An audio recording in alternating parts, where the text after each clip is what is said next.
जिंदगी एक बहुत ही खूबसूरत और आजमाइशों से भरा हुआ इम्तिहान है, जिसका एक पर्चा हमें रोज ही हल करना होता है। और जिंदगी के इस पर्चे में कभी खुशियां होती हैं, कभी गम होते हैं, कभी मोहब्बतें होती हैं और कभी बहुत ही ज्यादा नफरतें और बदगुमानियां। हमें जिंदगी के इस पर्चे को हल करना होता है और हम अपनी गफलत में पड़े कर कई जगहें खाली ही छोड़ देते हैं, वो जगहें जहां हमें खुशी के जवाब में शुक्र लिखना होता है, जहां हमें दर्द के जवाब में सब्र दर्ज करना होता है। हम वहां कुछ भी नहीं कर पाते और ज्यादा गलती हमसे तब होती है जब हम ये जगह खाली छोड़ने की बजाय अपनी मर्जी के जवाब दर्ज कर देते हैं और हमें एहसास भी नहीं होता, वही एहसास जो हमारे अंदर बतदरीज घटता घटता खत्म हो रहा है।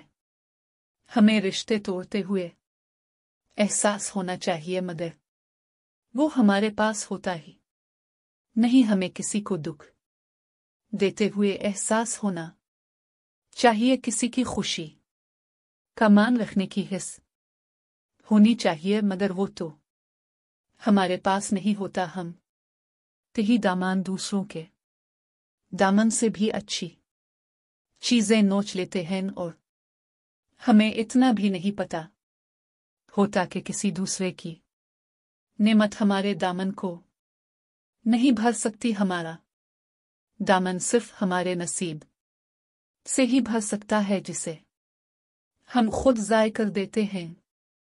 हमें अब रुक जाना चाहिए। जिंदगी पर्चे ला रही है, कौन जाने किस पर्चे में क्या दर्ज करना पड़े। अपने हर रोज के पर्चे को अच्छी तरह हल करने की कोशिश करनी चाहिए, क्योंकि कोई पर्चा दोबारा नहीं मिलेगा। हमारी की हुई कोई गलती भी लोग हल शदा माजी के पर्चों में से मिटाई नहीं जाएगी। अब हमें संभल जाना चाहिए, क्योंकि इसी में हमारी और हमारे अर्द गिर्द के इंसानों की भलाई है। और जहां तक हो सके सबके साथ अच्छा करने की कोशिश करें।